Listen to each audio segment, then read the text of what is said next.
marcos o frames. Es eso. Los dos tienen la misma longitud, obviamente, ¿sí? Uy, no sé si esto está haciendo mucho ruido. El micrófono, bueno. Así que está bien tu diferencia, perfecto. Son estrategias para manejar la memoria, ¿sí? Y que esas estrategias se utilizan para agregar la estrategia de memoria virtual. Memoria virtual en sí es tener parte, o sea, antes de la memoria virtual, lo que siempre dijimos es, todo el proceso tiene que estar en la memoria principal o RAM para que se pueda ejecutar. ¿Eso qué quiere decir? Que tanto datos e instrucciones de mi proceso van a estar en la memoria RAM. Eso quiere decir que, o sea, a su vez, eso quiere decir que, por ejemplo, yo tengo un código muy conocido por nosotros, que sería, por ejemplo, esta declaración de una variable que se le asigna el resultado de una suma. A su vez, tenemos un for que va a iterar en un vector para ir incrementando una variable. Esto que es un código muy conocido por nosotros, todo esto genera accesos a la memoria, ¿sí? Porque A, para ser escrita, va a estar en un lugar en la memoria, en el segmento, o sea, en la sección donde estén los datos, ¿sí? Tal vez los datos no inicializados. Entonces, A va a estar en un lugar en la memoria, B en otro, C en otro, total, ¿sí? Vector. Entonces, fíjense que para hacer esta primera instrucción, yo quiero escribir en A, pero tengo que leer el valor de B y de C. Entonces, esto es un acceso a memoria, otro acceso a memoria, otro acceso para escribir, ¿sí? A su vez, total va a ser otra variable y va a ir tomando el valor de la sumatoria de todos los elementos de vector. Bueno, voy a escribir acá, voy a leer de acá. Entonces, todos estos datos van a estar en la memoria. Como también las instrucciones, este loop genera, ¿sí?, esta instrucción y volver al for, esta instrucción y volver al for. El for y esta instrucción están también en memoria. Bueno, entonces, lo que dice, o sea, lo que hace una gestión sin implementar la virtualización de la memoria es que todos mis datos e instrucciones van a estar en la memoria. La virtualidad lo que implementa es, bueno, ahora no, va a haber partes en memoria y partes, o sea, partes en memoria principal y partes en el disco, que es donde se implementa la memoria virtual, o sea, donde la memoria física que utilizamos como memoria auxiliar para sacar páginas o segmentos de la memoria RAM y llevar a la virtualidad o a esta memoria auxiliar, ¿sí?, que va a ser el disco. Bien, entonces agregamos ese concepto ahora. Lo que hacemos es que ahora los datos e instrucciones pueden estar en la RAM, ¿sí?, o en la memoria virtual que físicamente se encuentra en el disco rígido. Entonces, ahora, a medida que mi procesador va ejecutando las instrucciones, puede ser que los datos los encuentre en la RAM o puede ser que no los encuentre en la RAM y tenga que venir a buscar un bloquecito de memoria virtual, ¿sí?, que esa memoria virtual está en el disco rígido. Entonces ahora cambia eso. No todos mis datos y mis instrucciones van a estar en la memoria RAM. Bien, entonces, y acá en todo el dibujito sí vemos también la memoria caché. Esto es visto de costado, pero sigue siendo la pirámide que implica la jerarquía de memorias de una computadora actual, ¿sí? Entonces, tenemos los registros de la CPU, la memoria caché, la memoria RAM y la memoria, o sea, y el disco rígido. Recuerden, disco rígido implica mucha capacidad de almacenamiento, pero mucha latencia y tiempo, o sea, latencia, ahora lo voy a decir, se utiliza para los accesos a memoria para determinar el tiempo que transcurre entre que pido algo a la memoria y obtengo ese algo dato de instrucción, ¿sí? Entonces, desde que pido, solicito, a que tengo el dato o la instrucción. Eso es la latencia en las memorias. Entonces, va a tener más latencia, la memoria RAM va a ser más pequeña pero con menos latencia, la caché más pequeña pero muy rápida, y la CPU, los registros, se considera que la latencia es igual a 0, ¿sí? Bien. Entonces se sigue respetando esto de la memoria, perdón, la jerarquía de memorias, y se sigue, todo esto se sigue basando nuevamente en el concepto de proximidad referencial, donde recuerden que la proximidad referencial lo que decía es que nuestros procesos o programas tienden a generar instrucciones, o sea, tienden a acceder a direcciones de memoria cercanas en un periodo de tiempo corto. Si yo ese periodo de tiempo lo considero más largo, lo que suele suceder es que, de nuevo, doy vueltitas en un sector en un periodo de tiempo corto, después salto a otro lugar, me quedo ahí, sí, o sea, como que se van considerando como ventanas pequeñas de periodo corto donde hay proximidad referencial, y cada tanto tengo un salto, pero después por, de nuevo, un periodo corto de tiempo vuelvo a tener proximidad referencial.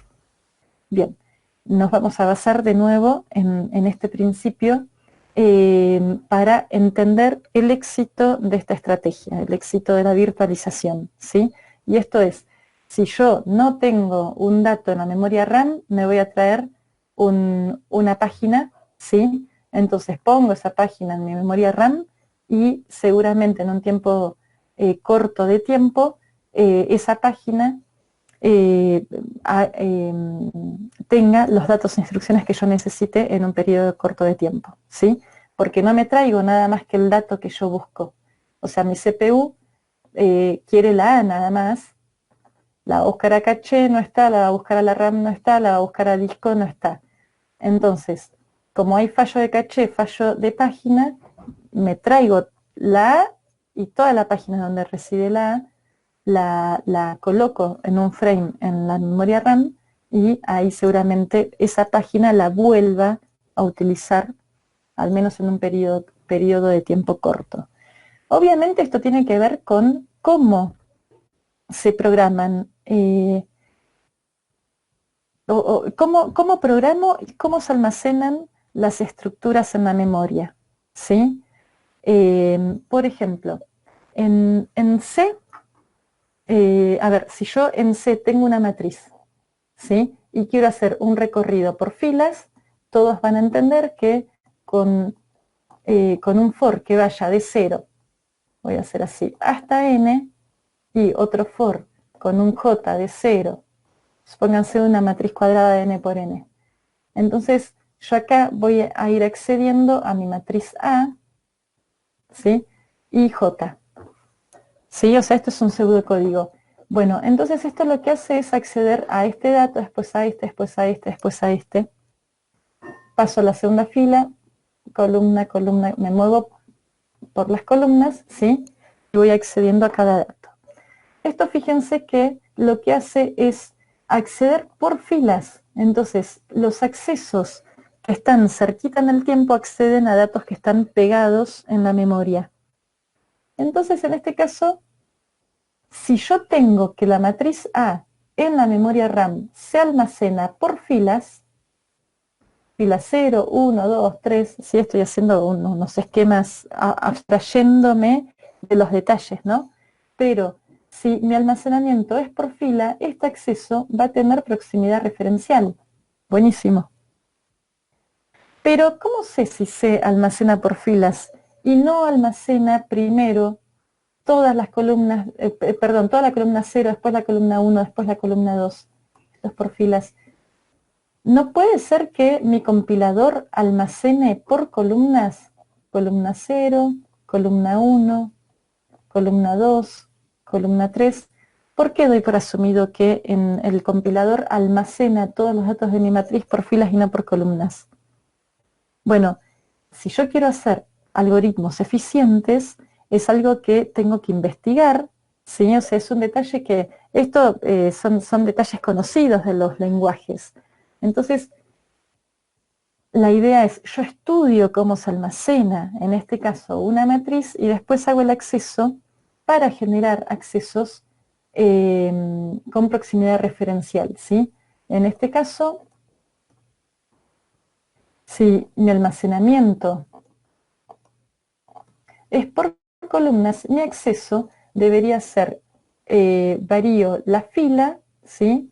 Columna J, perdón, fila J, columna I. Esto es un acceso por columnas. Entonces, si mi compilador almacena la matriz por columnas, tendría que utilizar este algoritmo para recorrer mi matriz. Y si la almacena por filas, debería utilizar este algoritmo para recorrer mi matriz. ¿Para qué? Para generar proximidad referencial. Y me pueden decir, uy, pero ¿qué? O sea, ¿no estamos hilando muy finito? No, no estamos hilando finito. Hay cuando uno programa conociendo la arquitectura y conociendo cómo el lenguaje va a actuar sobre esa arquitectura, yo puedo generar programas eficientes, ¿sí? Imagínense todo esto en el contexto que yo les repito constantemente en esta materia. Tenemos procesadores que tienen una capacidad de cálculo enorme comparada con la capacidad o la latencia de las memorias. Entonces, ¿qué tal si yo programo sabiendo de esta diferencia y programo de forma tal que mis programas cumplan este concepto de proximidad referencial? ¿Sí? Uno habla de eficiencia en lecturas, eficiencia en escrituras, no habla de proximidad referencial, pero si uno desglosa esa eficiencia, termina siendo casi siempre proximidad referencial, ¿sí? Entonces, esto, ¿uno puede programar sabiendo esto? Sí. Y por ejemplo, acá, o sea, más de uno debe estar pensando, bueno, ya sabemos que C, el lenguaje C, las matrices las almacena por filas. En cambio, Fortran, que antes usaba mucho más Fortran, ahora ya todo, o sea, quedan muchos códigos en Fortran, obviamente, que están bien programados y que se siguen usando. Fortran almacena por columnas. Entonces, un programador de Fortran va a hacer este tipo de programas, o sea, perdón, este acceso a las matrices, y un programador de C va a hacer este acceso a matrices, ¿sí? Y esto está re bueno, o sea, es estudiar, saber cómo es una arquitectura, en una CPU saber, o sea, en una CPU, en una computadora actual de escritorio, saber que la CPU es súper rápida, entonces yo necesito tener mucho acierto de caché, mucho acierto de RAM para que la latencia de las memorias no penalice los tiempos totales de ejecución, ¿sí? Bueno,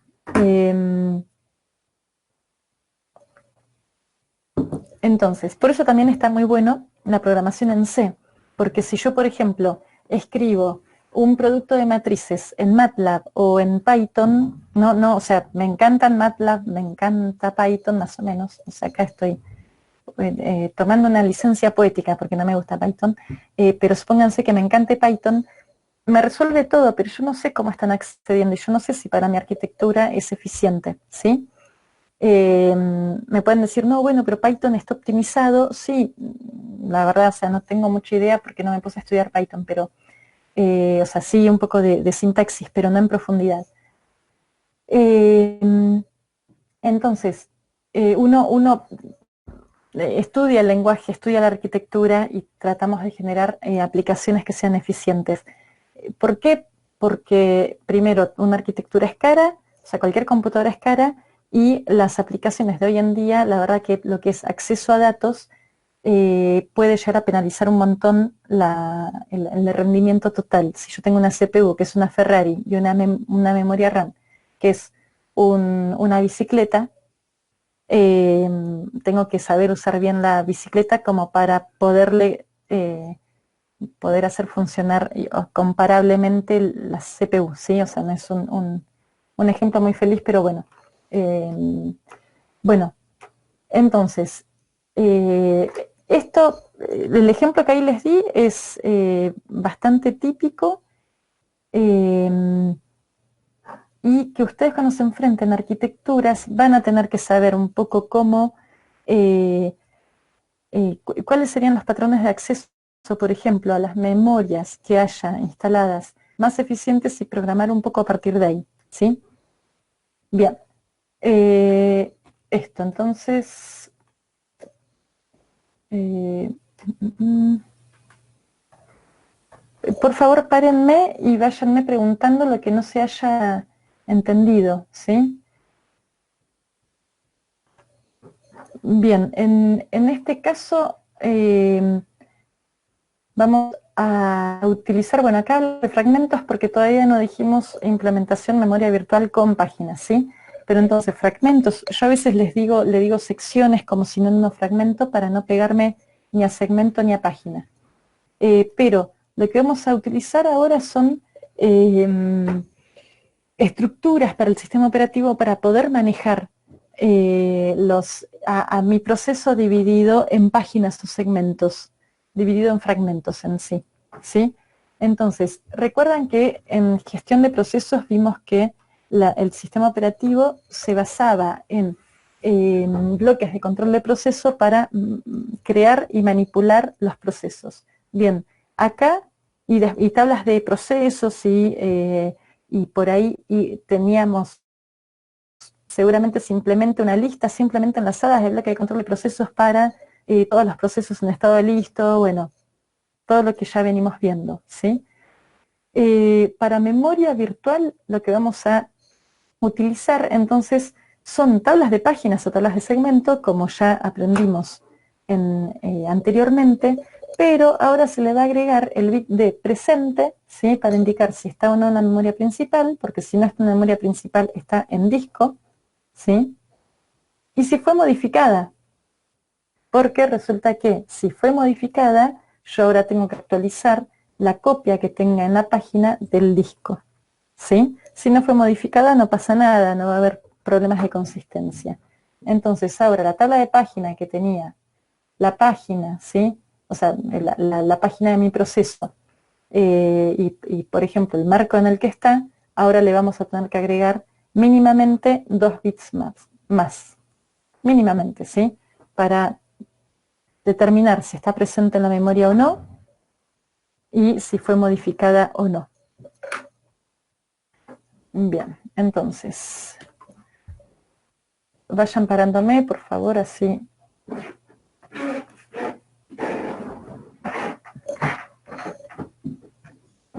Bueno, me detengo un poquito acá. Cada vez que una instrucción hace una referencia que no se encuentra en el conjunto, bueno, el conjunto residente es el conjunto de páginas que residen en la RAM, ¿sí? Entonces una página que no esté en la RAM y si está en el disco no forma parte del conjunto residente, ¿sí? Pero me quería detener en esto. O sea, si yo tengo que fijarme primero si hay acierto de página o hay fallo de página, y que un fallo de página genere una entrada-salida, porque ojo que la lectura en el disco genera una entrada-salida, es como una lectura, o sea, es una lectura de disco, ¿sí? Entonces, bueno, todo esto que nosotros ya sabemos lo que genera una entrada-salida, que es el bloqueo del proceso, luego de nuevo cuando se desbloquea el proceso empieza a competir de nuevo por la ejecución en el procesador, etcétera. ¿No penaliza el rendimiento general del sistema? Bueno, la respuesta pueden intuirla.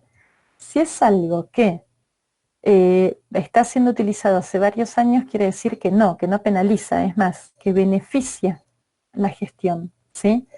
Y esto es así, porque cada vez que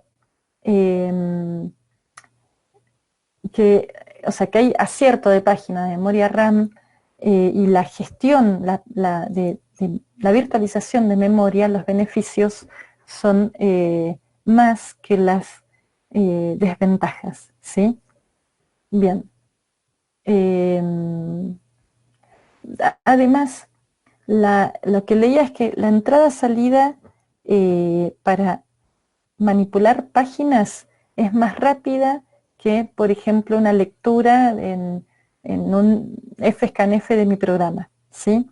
Que la gestión de páginas es más eficiente que las lecturas normales en el disco, o así bien las escrituras, ¿sí? Son entradas-salidas, pero son más eficientes. Debe haber ahí algún tipo de prioridad o algo que implique que se ejecuten de mejor forma, ¿sí? Bien. A ver, me detengo y voy a leer la pregunta de Eros.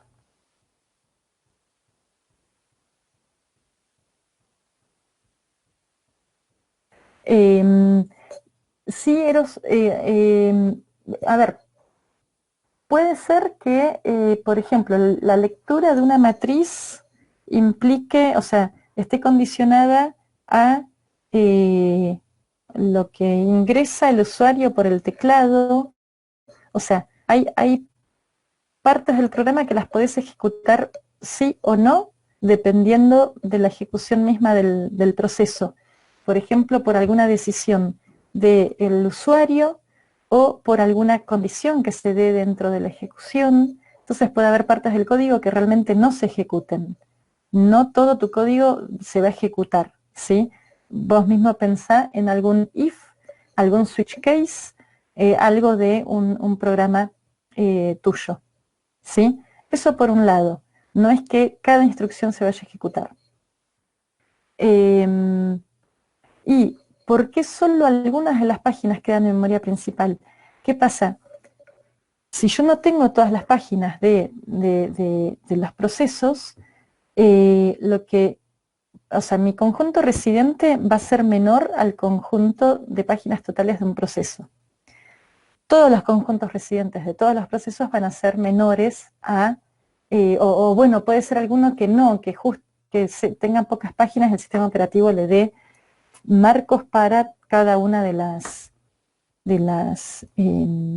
páginas del proceso, ¿sí? Pero imagínense los casos normales donde los conjuntos residentes son más pequeños que la cantidad de páginas de los procesos.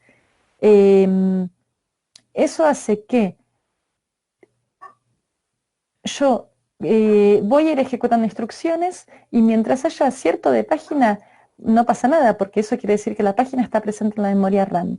Ahora, si llega a haber un fallo de página, ahí la voy a buscar al disco. Me traigo esa página y seguramente esa página reemplace una que ya no utilice, con suerte, ¿sí? Entonces voy a ir reemplazando páginas para ir manteniendo ese conjunto residente, ¿sí? Y que el conjunto residente sea menor a la cantidad total de páginas de mi proceso hace que pueda tener un mayor grado de multiprogramación, ¿sí? Y el tema es, si yo en mi proceso, a ver, me estoy liando bastante con la respuesta y es bastante simple. Todo este es mi proceso, ¿sí? Y yo resulta que lo dividí en 4 páginas. Bueno, 5. Entonces, empiezo a ejecutar por acá. A ver, vamos a hacer así. 1 presente en la memoria RAM, 0 no presente en la memoria RAM. Y ya estoy usando el bit de presencia. Ejecuto instrucciones de esta página, me voy a ejecutar instrucciones de esta página, me voy a ejecutar instrucciones de esta página. El primer fallo de página lo que hace es que esta página se cargue desde el disco, ¿sí? Se cargue en la memoria, entonces ahora esta página está presente, sigo ejecutando, pero la página que estaba anteriormente acá la reemplacé. Voy teniendo las páginas que necesito o las que usé en el pasado reciente, ¿sí? Y es así de simple, no tengo todas, tengo solamente un conjunto menor. Y no hay mucha más explicación, es la estrategia. Con esta estrategia aumento el grado de multiprogramación, ¿sí? No dependo tanto de la cantidad de memoria para determinar, para poder hacer crecer el grado de multiprogramación. Entonces, las instrucciones que nunca ejecuto, los datos que nunca accedo, o los que accedí en un pasado más lejano, no están en la memoria RAM y listo. No sé si alcanzo a responderte, o sea, la estrategia es así, determina eso, no todas están en la memoria RAM, desventaja, voy a tener fallos de página, ventaja, voy a aumentar el grado de multiprogramación. Y medio que no hay más explicación, ¿sí? Bueno, sí, perdón, por ahí me lié en la respuesta. Y es así la estrategia. Ahora, lo que siempre digo, si al día de hoy se usa, es que la estrategia, las ventajas que aporta son más que las desventajas. Si no, no perduran el tiempo. Imagínense que estas estrategias están siendo probadas desde hace 50 años, ¿sí? O un poco más. 60, 70, o sea, depende que desde cuándo miramos. Entonces, lo que perdura en el tiempo es que hasta ahora no hubo una estrategia mejor que la eche y que tome su lugar, ¿sí?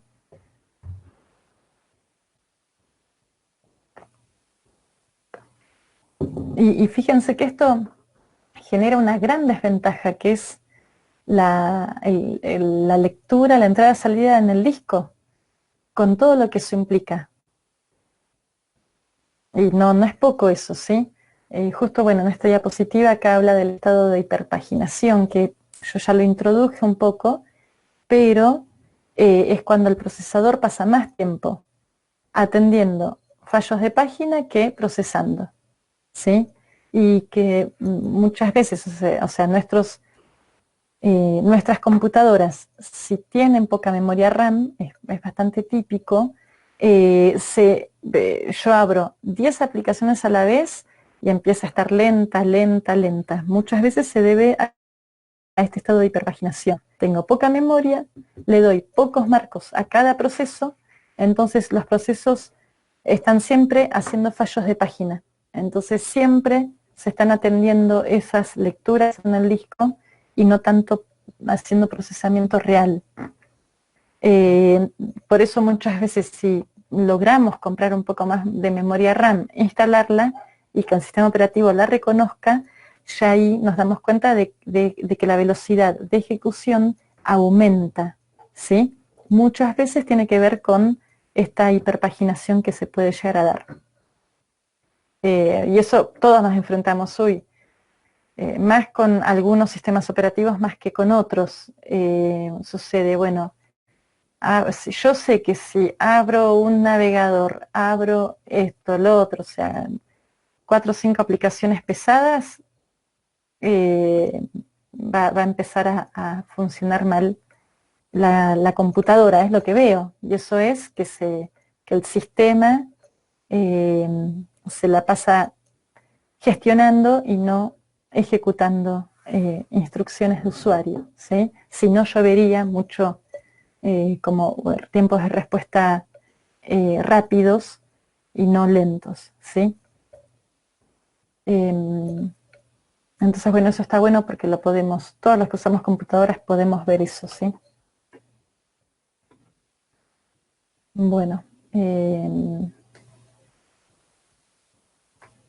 bueno, y acá ya empezamos un poquito a... esta gráfica está re buena. No lo voy a explicar hoy porque quiero, o sea, yo no sé si pudieron ver ya todos los videos, si están ya empapados de estos temas. Dale, dale, Sebastián, ahí busco acá.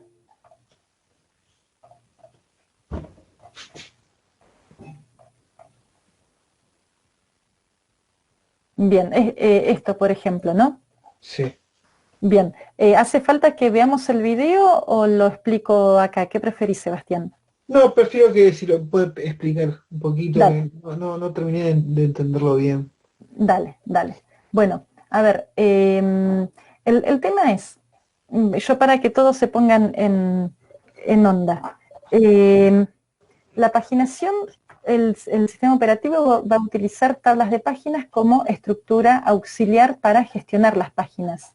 ¿Sí? Entonces, por ejemplo, para mi proceso 1 tengo esta tabla de páginas y lo que dice es, bueno, la página 0, 1, 2, 3, 4, 5 del proceso están, por ejemplo, en el marco 10, está presente en la memoria en el marco 10, ¿sí? Y no fue modificada, o sea, presente y no modificada. La 1 está en la 15, está presente y está modificada, o sea, estoy retomando un poquito de cómo sería mínimamente una estructura para manipular las páginas del proceso 1. La página 2 está ausente, ¿sí? Entonces no tiene número de página asignado. La 3 está en la 25. Bueno, y así, ¿no? Tengo por cada página, tengo mi tabla de páginas. Ahora, mis procesos, gracias a la estrategia de memoria virtual, pueden ser de tamaños enormes, ¿sí? Imagínense, yo tengo un sistema, implemento un sistema complejo con cientos de miles de líneas de código, ¿sí? No estoy exagerando, eso puede ser real. A ese proceso yo lo divido, eh, bueno, a ese proceso lo divido en páginas, entonces las tablas de páginas pueden ser enormes, ¿sí? Bien, ahora, ¿dónde guardo yo mis tablas de páginas? En la memoria. Che, pero ¿todo esto no sufre virtualización? Sí. Ah, entonces a una tabla de páginas la puedo dividir en página 0, página 1 y así. O sea, ¿voy a virtualizar mis tablas de páginas? Sí, sucede eso. ¿Sí? Entonces, tengan en cuenta que las estructuras que mencionamos para el sistema operativo se almacenan en la memoria, por lo tanto, todo lo que veamos de gestión de memoria va a ser aplicado a esas estructuras también. ¿Sí?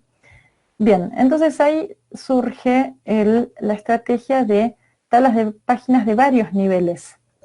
Bien, leamos todos. Cada programa, proceso, puede ocupar una gran cantidad de memoria virtual. Por ejemplo, en la arquitectura VAX, cada proceso puede tener hasta 2 a la 31 gigabytes de memoria virtual. Esto sería la memoria que ocupa, ¿sí?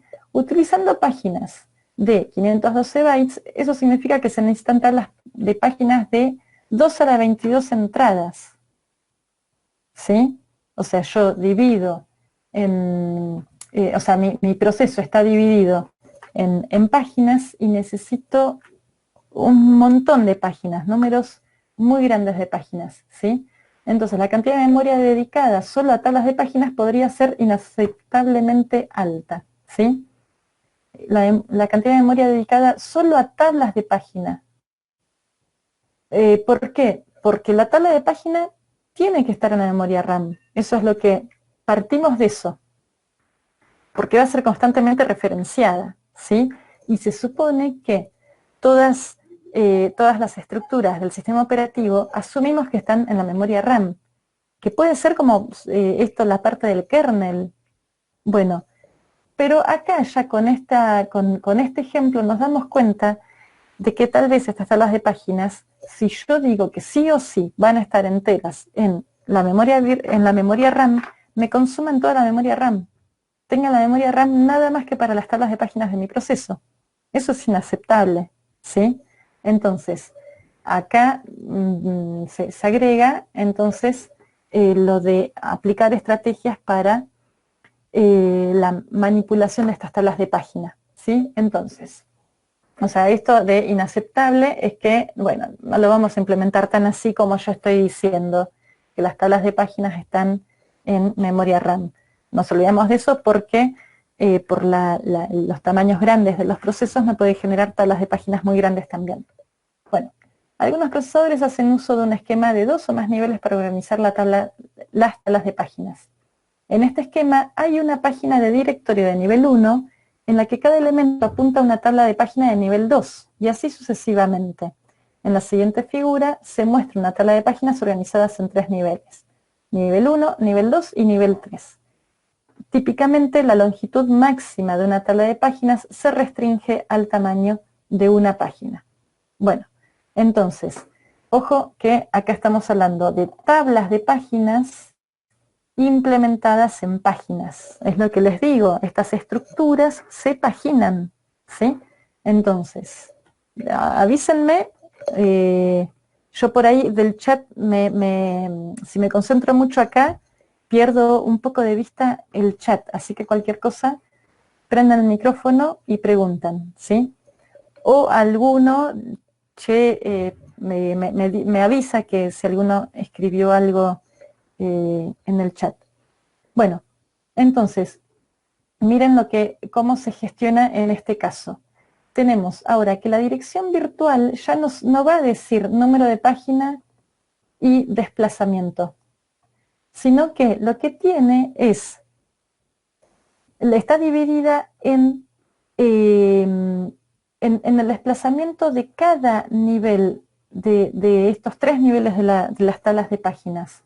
Entonces, lo que tenemos es, el primero accedo a la tabla de páginas del primer nivel usando este valor desde acá, ¿sí? O sea, este valor va a ser mi desplazamiento y accedo entonces a esta entrada, ¿sí? Que es la puntada por este nivel. Entonces, lo que tengo acá es la entrada a la tabla de páginas del segundo nivel, ¿sí? O sea, lo que me hace referencia esta entrada de páginas es a este comienzo. Y utilizo el desplazamiento para el segundo nivel en la tabla de páginas, o sea, para el segundo nivel. Entonces, este desplazamiento lo sumo a este comienzo y me queda que accedo a esta entrada. Esta entrada, de nuevo, me va a indicar el comienzo de una tercera tabla de páginas y utilizo este valor para el desplazamiento en esta entrada de páginas, ¿sí? Entonces, fíjense que ahora sí, esto es de 3 niveles, entonces, ahora sí, recién acá tengo el marco físico. No en el nivel 1 que veníamos viendo, ni en el nivel 2, sino recién en el nivel 3. Entonces acá tengo el marco físico y es el que cargo en la dirección. Y después se utiliza este desplazamiento de páginas para acceder para generar, la dirección física. Entonces, esto lo que implica es que el primer nivel de la tabla de páginas, por cada entrada, tiene el puntero a otra tabla de páginas. O sea, a otra página, con entradas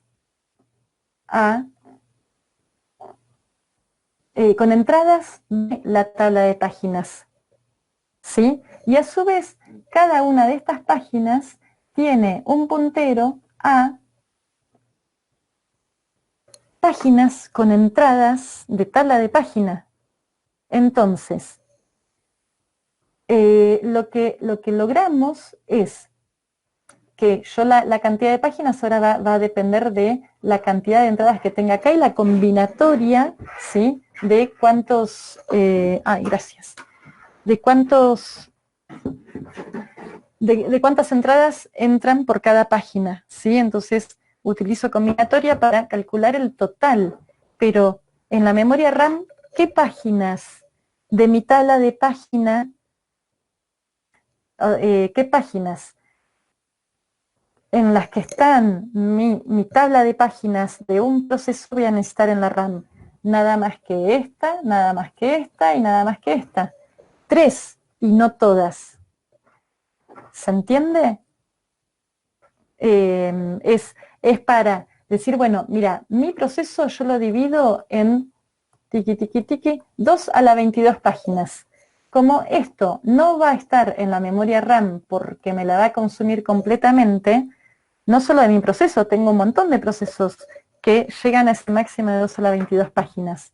Bueno, lo que hago entonces es organizar esas páginas en distintos niveles, ¿sí? Y esos, el nivel 1, lo que tenemos es el acceso a otra página, donde tenemos el acceso a otra página, donde tenemos recién ahí el marco de la página. Meto como si fuese un árbol de páginas, pero en cada acceso, fíjense que yo lo que hago es, no levanto toda la tabla de páginas de mi proceso de 2 a la 22 entradas, sino que si yo accedí a esta entrada, levanto esta, y si esta entrada me dice, che, bueno, está en esta página, levanté a memoria RAM esta, y esta me dice en qué marco está la instrucción o el dato que yo estoy buscando. Entonces, de 222 páginas necesarias, pasé a la memoria RAM solo 3.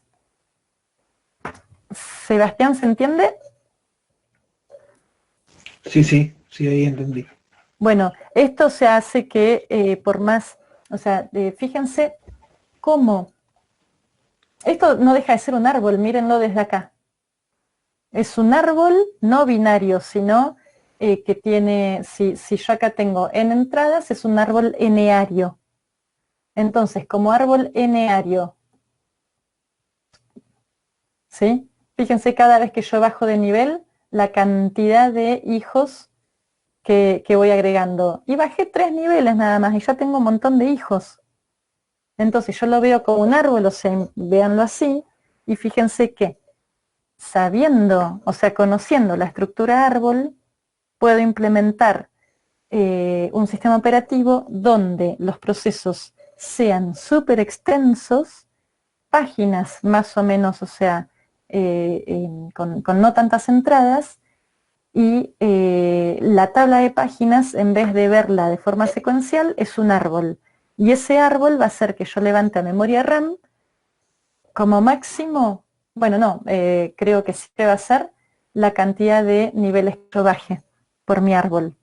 ¿Sí? Yo lo que hice acá fue ir bajando por el árbol.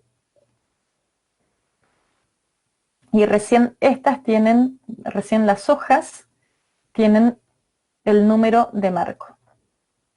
El resto de las páginas hacia arriba son entradas, o sea, el comienzo del próximo nivel de páginas donde estoy implementando mi tabla de páginas. ¿Se entiende? Acá es otro uso de árboles que vimos en programación y algoritmos. De las estructuras vistas en programación y algoritmos, los sistemas operativos utilizan muchísimas.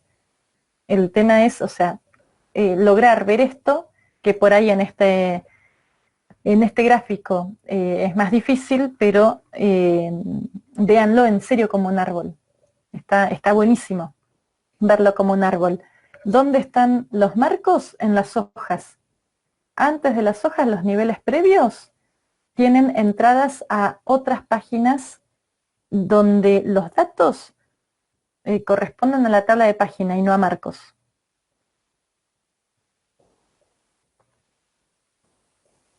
Bien, Sebastián, ¿y el resto se entendió? En los libros y eso, por ahí la explicación empieza un poquito más suave con 2 niveles nada más. Lo que pasa que me gustó el tema, bueno, de poner este ejemplo donde tenemos la necesidad de 2 a la 22 entradas en una tabla de páginas para un proceso, bien a lo bestia, entonces ya agregamos este gráfico y listo. Hay muchas cosas que se implementan de esta forma, ¿sí? Por ejemplo, un ejemplo es que esto yo lo suelo explicar en programación y algoritmos. yo tengo una base de datos ordenada, por ejemplo, no sé, por identificador, ¿sí? Por un identificador de usuario, ¿sí? Imagínense que es un sistema con cientos de miles de entradas. Y o sea, los datos están ordenados por ese criterio. Entonces, hay un algoritmo de búsqueda que se puede implementar tranquilamente, si yo, o sea, yo no quiero buscar por ID usuario, sino sea bueno, no, vamos a seguir con el ejemplo. Yo lo que quiero hacer es una búsqueda, ¿sí? Y si implemento una búsqueda secuencial sobre estos cientos de miles de registros de mi base de datos, voy a tardar un montón, y más si tengo muchas consultas de ese tipo. Entonces, una solución es utilizar un árbol. Ustedes saben que un árbol binario de búsqueda es un árbol eficiente en la búsqueda, que lo que hace es, fíjense, yo estoy implementando un árbol de nuevo, visto de acá para allá.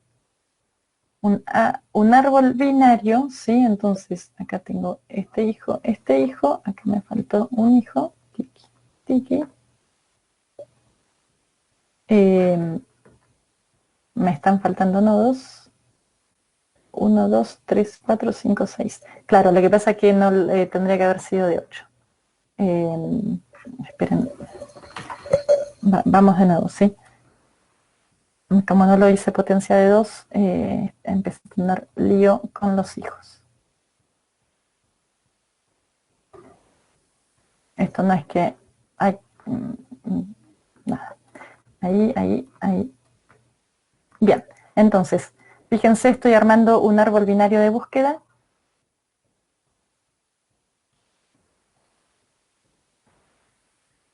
Ahora sí. Acostado.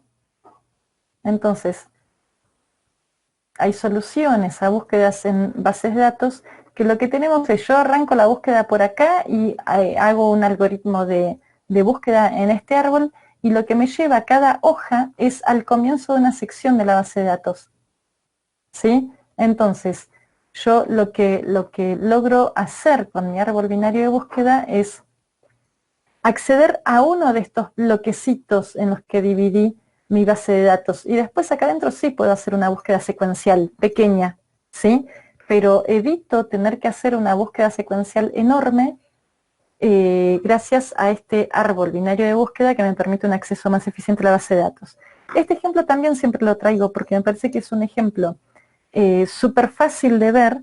Ustedes están acostumbrados a utilizar aplicaciones para todo, y muchas veces esas aplicaciones tienen bases de datos, por ejemplo, almacenadas en la nube, con todos nuestros datos, ¿sí? Y uno ni se entera de eso. Bueno, hay una cantidad muy difícil de imaginar de datos en la nube, y bueno, para que yo decida usar y reutilizar una aplicación tiene que ser eficiente. Bueno, si esa aplicación va a hacer búsquedas y consultas en bases de datos muy grandes, esas búsquedas tienen que ser eficientes, ¿sí? Entonces, una forma de hacer un poquito más eficiente, en vez de hacer una búsqueda secuencial en cada registro de la base de datos, es hacer como una aproximación primero a la sección donde debería estar mi dato, y después hago una búsqueda secuencial, ¿sí? Bien, esto no deja de ser medio la misma solución que esto, ¿sí? Acá yo no tengo registros, acá yo no tengo el número de marco. Bueno, en esta sí, en esta sí, pero en las anteriores lo que tengo son accesos al comienzo de otra página, ¿sí? Entonces, bueno, es como resolver de forma más eficiente la manipulación de una gran cantidad de datos, que pueden ser entradas en una tabla de páginas o pueden ser registros en una base de datos, ¿sí? Nada, traje este ejemplo como como otro ejemplo de utilización de árboles binarios para implementar búsquedas o accesos más eficientes, ¿sí? Bien. ¿Todos entendieron entonces? No sé si se habían topado con la misma consulta de Sebastián. Ahora, bueno, ya tienen un poquito de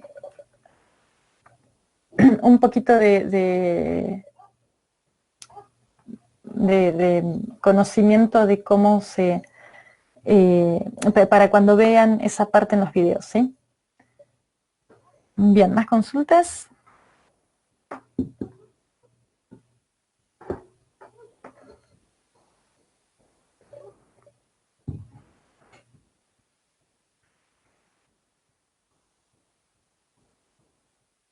¿O el jueves 29?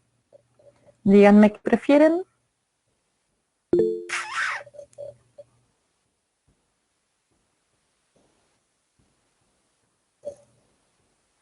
Bien, el martes, hasta ahora Matías, o sea, yo no tengo problema en que sea ninguno de los 2 días. Ustedes evalúen que no tengan otro examen de alguna materia de tercer año, ¿sí? Si es de otro año, ya no, ya es la virtual que se va a abrir el martes en el horario de estas clases a las 4 de la tarde. En este parcial no sé si va a, bueno, iban a hacer preguntas, ¿sí? Y no sé si va a haber también algún ejercicio que tengan que entregar por mail o resolver de otra forma fuera del campus virtual y fuera del cuestionario.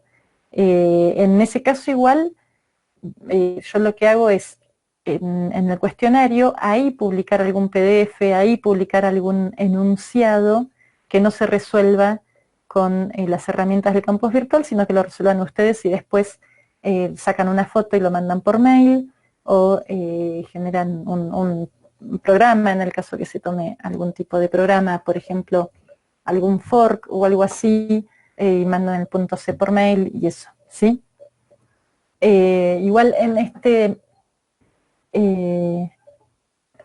no los voy a hacer programar para este examen, ¿sí? Ya para el otro sí, porque ya ahí vemos procesos, threads, y va a ser mucho más interesante.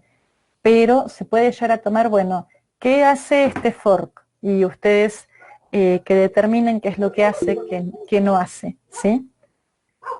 Sí, programar en C, pero para el próximo, para el segundo examen. ¿Sí, Matías? O sea, ahora no van a tener que programar para este examen, para el segundo sí, pero igual se les puede llegar a tomar, bueno,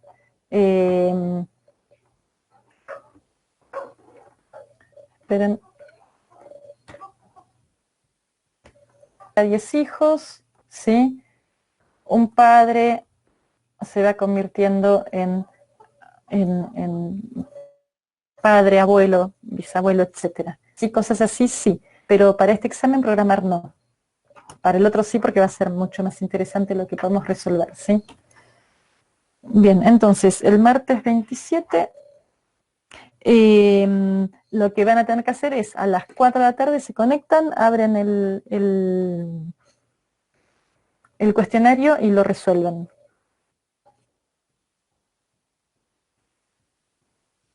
Van a repasar todos los conceptos teóricos, vuelvan a repasar la parte práctica, ¿sí? Y tengan a mano, o sea, porque estos parciales son a carpeta, a internet, a todo abierto, ¿sí? O sea, los exámenes virtuales son esa modalidad. Entonces, van a estar ajustados con el tiempo, ¿sí? Eso sí, porque es bueno, una forma de que no se transforme en un copio y pego de 8 horas de búsqueda en internet, ¿sí?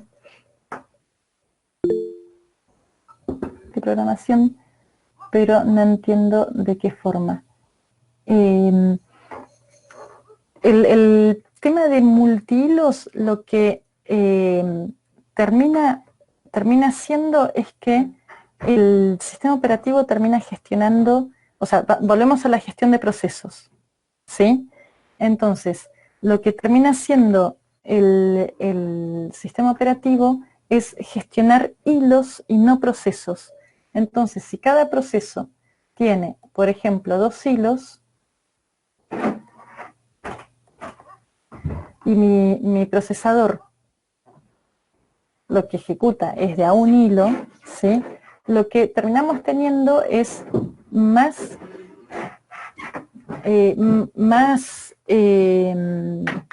posibilidades de elección. O sea, cada proceso ahora tiene 2 hilos. Entonces mi procesador tiene que ejecutar para este dibujo 6 hilos y no 3 procesos. Y eso es aumentar el grado de multiprogramación en sí, ¿sí? Es visto desde ese lado. Entonces, lo que sucede es, cuando por ejemplo, se está ejecutando este proceso y se bloquea, entonces hay que ver cómo, que eso lo vamos a ver en la próxima unidad. ¿Qué se bloquea? ¿Todo el proceso o se bloquea nada más que el hilo y puedo seguir ejecutando este hilo? ¿Sí? Entonces, lo que tenemos es mayor cantidad de posibilidades de elegir qué hilo ejecutar. Entonces, eso termina siendo un grado de multiprogramación mayor. Ya la unidad no es proceso, la unidad que se gestiona no es el proceso, sino el hilo. Tengo más hilos para elegir, entonces voy a tener o sea, lo puedo ver como, bueno, tengo al final más unidades para procesar, y eso sería como aumentar el grado de multiprogramación, ¿sí? Por eso, Gustavo, estoy limitándome en lo que explico porque, Gustavo, todavía no vimos lo que son threads de tipo kernel o tipo usuario. Eso lo vemos en la unidad 4, ¿sí? Porque este año modifiqué ese orden. Entonces, acá. Lo vemos recién en la unidad 4, lo que es hilos y concurrencia, ¿sí? Entonces, en esta unidad es que vamos a profundizar un poco en esto, ¿sí?